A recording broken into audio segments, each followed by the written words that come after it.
समेषां कृते नमो नमः।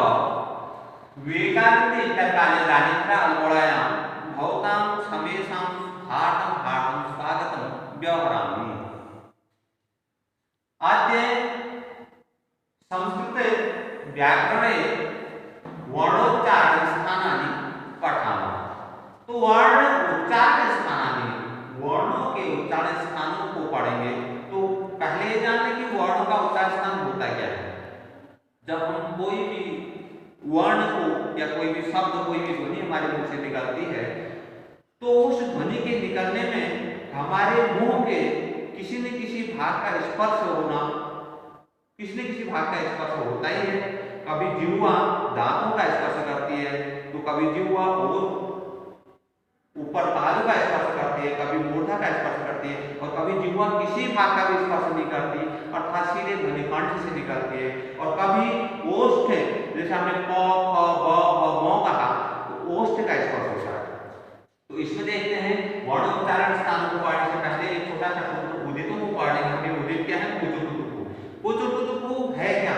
इनका यहाँ उच्चारण स्थान से क्या संबंध है, इसे मैं दर्शा देता हूँ। कु, यहाँ देखें कु, चु, टू, टू, उसी प्रकार कु अगला पांचवें सूत्र में आएगा। तो कुचुटुकु की व्याख्या यहाँ कर सकते हैं। कु अर्थात क वर्ग, क, ख, ग, घ, अंग। उसी प्रकार चु, च, छ, ज, झ, य। उसी प्रकार टू, ट, ठ, ड, ढ, ण, त, थ, द, ध, न, और तु, प, फ, ब, भ, म। तो यहाँ कुचुटुकु कहीं पर भी कु, चु, टू, टू, कु, ये वर्ण यदि छोटा उ अगर लगा हो इन वर्गों के प्रथम स्थान पर, कुचुटुकु स्पर्श व्यंजनों पर, तो सोच लें कि यह पूरा वर्ग है। अब हम प्रारंभ करते हैं वर्णों के उच्चारण स्थान का प्रथम सूत्र। प्रथम सूत्र क्या है? अपु विसर्जनीयानां कंठ। एकार का उच्चारण करेंगे, अभ्यास करेंगे तो स्वतः ही स्पष्ट हो जाएगा। अपु विसर्जनीयानां, आप लोगों को पूरा याद नहीं करना है कि अ, आ, क, ख, ग, घ, अं, ह, और विसर्ग का उच्चारण स्थान कंठ है। हमें केवल एक छोटा सा सूत्र याद करना है, अपु विसर्जनीयानां कंठ। उसके बाद स्वतः आभास करेंगे कि आखिर कंठ है क्या, कंठ से किस प्रकार से ध्वनि उत्पन्न होती है। देखें, हमें अ से तारते अ, आ, उ हम यहाँ स्पष्ट कर चुके हैं, क वर्ग, क, ख, ग, घ, अं, कु, क वर्ग, ह, और विसर्ग का उच्चारण स्थान कंठ है। देखो कंठ कैसे है? हमने कहा अ, आ हमारा मुंह खुलता है, जिह्वा कहीं किसी भाग का स्पर्श नहीं करती है, और सीधे कंठ से ध्वनि उत्पन्न होती है। क, ख, ग, घ। तो आप लोग स्वयं भी महसूस करेंगे और स्वयं सीखेंगे भी। इसी प्रकार ह का उच्चारण स्थान, ह सीधे मुंह खोल रहा है, जिह्वा किसी भाग का स्पर्श नहीं कर रही है, सीधे ध्वनि कंठ से।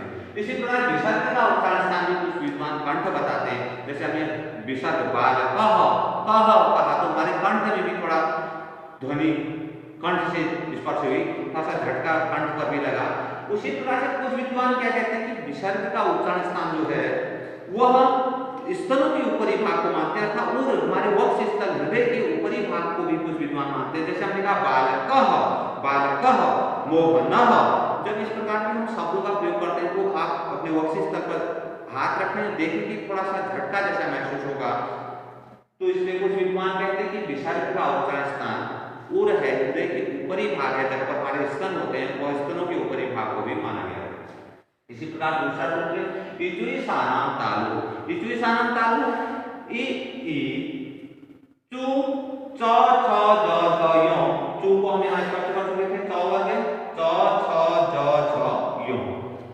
य, श, इनका उच्चारण स्थान तालु है, और तालु से उच्चारित होने के कारण हम बहुत बार प्रयोग में लाते हैं कि तालव्य सकाले को, मूर्धन्य सकाले को और दंत्य सकाले को। है क्या? ये सभी वर्ण तालव्य हैं, अर्थात इ तालव्य है, च, छ, ज, झ, य ये वर्ण भी तालव्य है, य भी तालव्य है और श भी तालव्य है।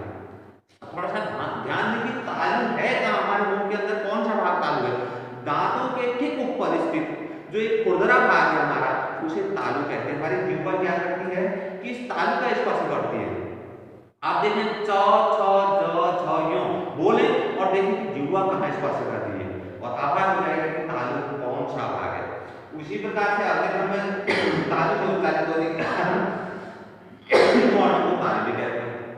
तृतीय सूत्र ऋतुषाणाम मूर्धा। ऋतुषाणाम मूर्धा रे रे टॉ वर्ग टू से टॉ वर्ग टॉ ठॉ डॉ ठॉ टॉ वर्ग श र और श का उच्चारण मूर्धा। मूर्धा क्या है जैसे जान लेते हैं। मूर्धा ठीक हमारे सिर ये मूर्धनी, मूर्धा के नीचे जो स्थित भाग जो तालु से ऊपर दांतों के ठीक ऊपर जो चिकना भाग है, जैसे आपने ट ठ ड ढ ण बोला, एक बार बोल करके देखें, अभ्यास करें कि जिह्वा दांतों के ठीक ऊपर एक चिकना भाग का स्पर्श करिए जिसे हम मूर्धा कहते हैं। तो मूर्धा से उच्चारित होने के कारण इन सभी वर्णों को मूर्धन्य कहते हैं, अर्थात री री ट ठ ड ढ ण श र ये वर्ण मूर्धन्य वर्ण कहलाते हैं क्योंकि यह मूर्धा से उच्चारित होते हैं। चतुर्थ सूत्र लिटुरसानां दन्तः। लिटुरसानां दन्तः लृ, लृ भी एक स्वर है, तू से तात्पर्य तौ वर्ग है, त थ द थ न ल स इन वर्णों का उच्चारण दंत है, दांतों से उच्चारित होते हैं ये वर्ण, इसलिए इन वर्णों को दंत कहते हैं। इसी क्रम में मैं आप लोगों को पांचवा सूत्र भी बताता हूं।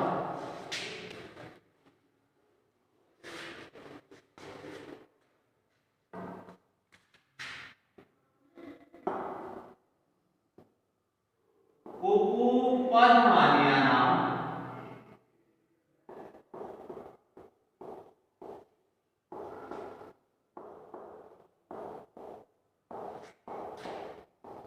ओष्ठौ।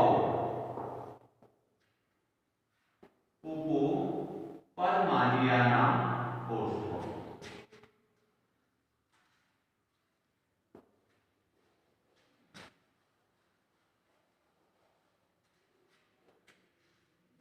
उपपदमान्यानां ओष्ठौ। अब देखें अभी तक हमने क्या पढ़ा था, सभी में हमारा छोटी की मात्रा थी को जो तो सबसे पहले इसका संधि विच्छेद करेंगे। उपु हमें छोटा हो चाहिए, उपु धन उपपदमान्य।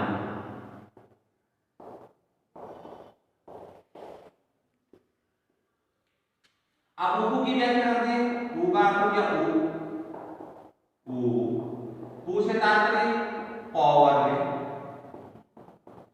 और उपपदमानी वर्णों का उच्चारण ओष्ठ है। अब आप लोग यदि उच्चारित करेंगे उ प वर्ग प फ ब भ म, तो ये वर्ण तो सामान्य है, ओष्ठ है। अब आप कहेंगे कि उपपदमानी वर्ण क्या है। उपपदमानी वर्ण यदि विसर्ग से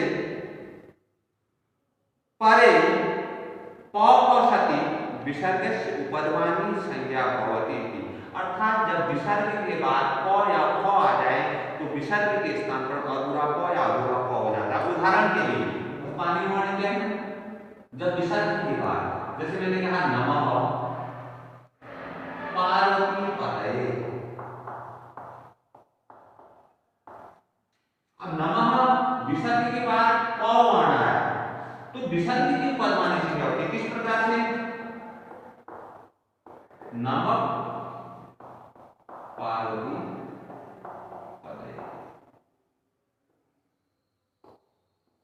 ध्यान दें, पुनः उपपदमानी वर्ण क्या होते हैं, जब विसर्ग के बाद प या फ वर्ण आते हैं तो विसर्ग की उपपदमानी संज्ञा होती है। विसर्ग ये विसर्ग था, विसर्ग का प वर्ण आया तो विसर्ग के स्थान पर अधूरा प हो गया। यदि विसर्ग के बाद फ वर्ण आएगा तो विसर्ग का बालक फलन आदि यथास्ति बालक फलन आदि, बालक खादति क्यों खादति, फलन खादति, तो फलन विसर्ग के स्थान पर अधूरा फ हो जाएगा। तो इस प्रकार से फलन बालक फलन खादति, यही है उपपदमानी वर्ण। अगला सूत्र पढ़ते हैं,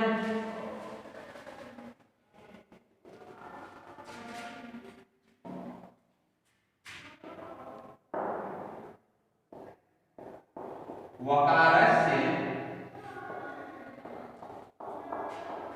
दंतोष्ठम।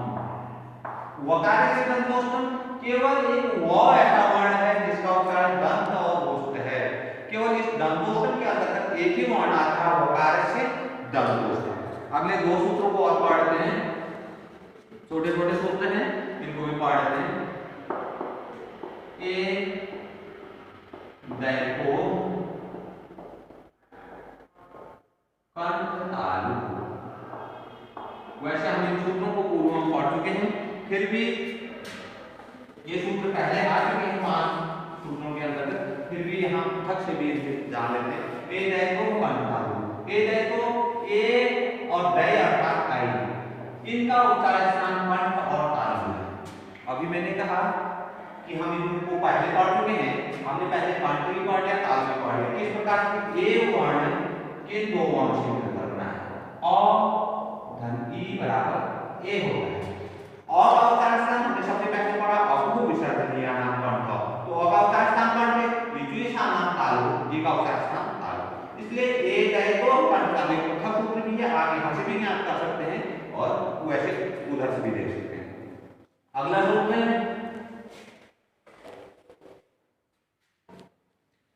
8वां सूत्र है ओ दौतो कंठोष्ठम। ओ दौतो कंठोष्ठम, ओ और दौ अर्थात औ का उच्चारण स्थान कंठ और ओष्ठ है। ओ और औ कंठ और ओष्ठ से बोले जाते हैं। इनको भी हम पूर्व में पढ़ चुके हैं, जैसे ओ किन दो वर्ण से मिलकर बना, अ धन उ बराबर ओ। अ का उच्चारण स्थान अपु विसर्जन या नाम कंठ और उ का हमने पढ़ा था उपु पद्मान या नाम ओष्ठ। एक सूत्र है अंतिम पढ़ लेते हैं, 9वां सूत्र यो म अंग अण यम गण नाना नासिका स्वर, यम गण नाम नासिका स्वर। इसमें देखते हैं कि यो म अंग अण और नौ, ये जो हमने पढ़ा था, इन वर्णों के पंचम वर्ण है अंग यण नौ। देखो यहाँ 100 क्यों आया, इसे इस पर करता हूं, इसने कहा कि और यम अंग अण नौ का उच्चारण स्थान नासिका भी है। इससे तात्पर्य क्या है कि अर्थात इनका उच्चारण स्थान कुछ और भी है। कुछ और से तात्पर्य हम इसे पढ़ चुके हैं, यम को हम पढ़ चुके हैं 100 के अंतर्गत, द्वितीय नाम तालु के अंतर्गत द्वितीय सूत्र में। अंग को हम अपु विसर्जन या नाम कंठ के अर्थात यो का उच्चारण स्थान द्वितीय नाम तालु, तालु नासिका, म का स्थान प प प प म, ओष्ठ नासिका,